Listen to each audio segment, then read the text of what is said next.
Hi guys! Well, it's me, it's Jane. So, meron na akong gustong i-share sa inyo sa napanood kong movie. Actually, matagal-tagal ko na siyang napanood pero ngayon ko lang siya i-share. Hindi ko, siguro dan sa inyo marami na din nakakita ng movie na to. Ang title ng movie na to is actually Heaven is for You. And well, based po siya sa true story ng batang ito na si Colton Borbo.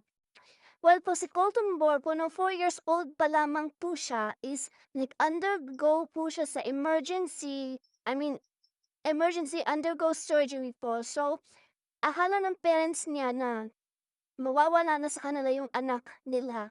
So, sobrang laking milagro yung nangyari kasi naka-survive po yung bata. Can you imagine, 4 years old pa lang, mag-undergo na sa isang surgery.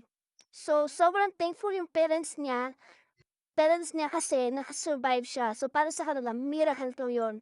And after yung mga survive, guys, after yung mga survive sa surgery, si Colton Work, meron siya mga sinashare sa parents niya na hindi maintindihan ng parents niya, guys. Kasi, at a young age, 4 years old pa siya, ang dami niyang kikwento about heaven, na ang angel is singing for him. And then, nakita niya ang ang great-great-grandfather niya, yung pinaka-unexplainable na nakita niya is, nakita daw niya si Jesus Christ and even he sat on Jesus Christ's lap.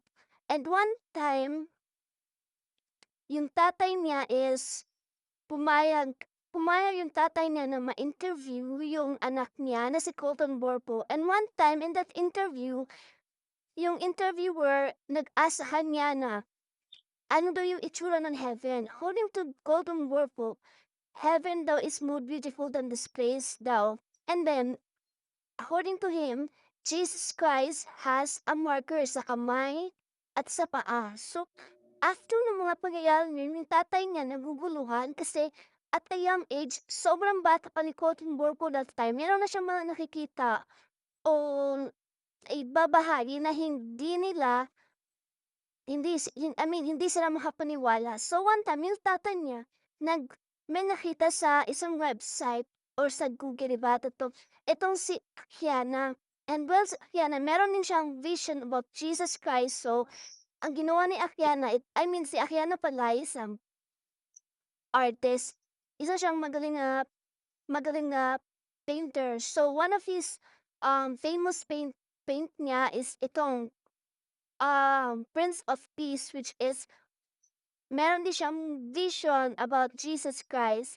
And nung makita to ng tatay ni Colton Burpo is pinakita niya sa anak niya kung ito ba talaga yung real face si Jesus Christ. And nung reaction ni Colton Burpo is hindi siya makapaniwala kasi sa according to him, ito daw ang real face ni Jesus Christ. So, before pa maipakita ng tatay ni Cotton Burpo yung Prince of Peace, at before pa niya malaman or ma-discover si Akiana, is meron na din siya mga pinapakita sa anak niya na picture ni Jesus Christ. And yung reaction lang ng bata, yung respond niya sa tatay niya, lagi niya sinasabi, the robe but not the face.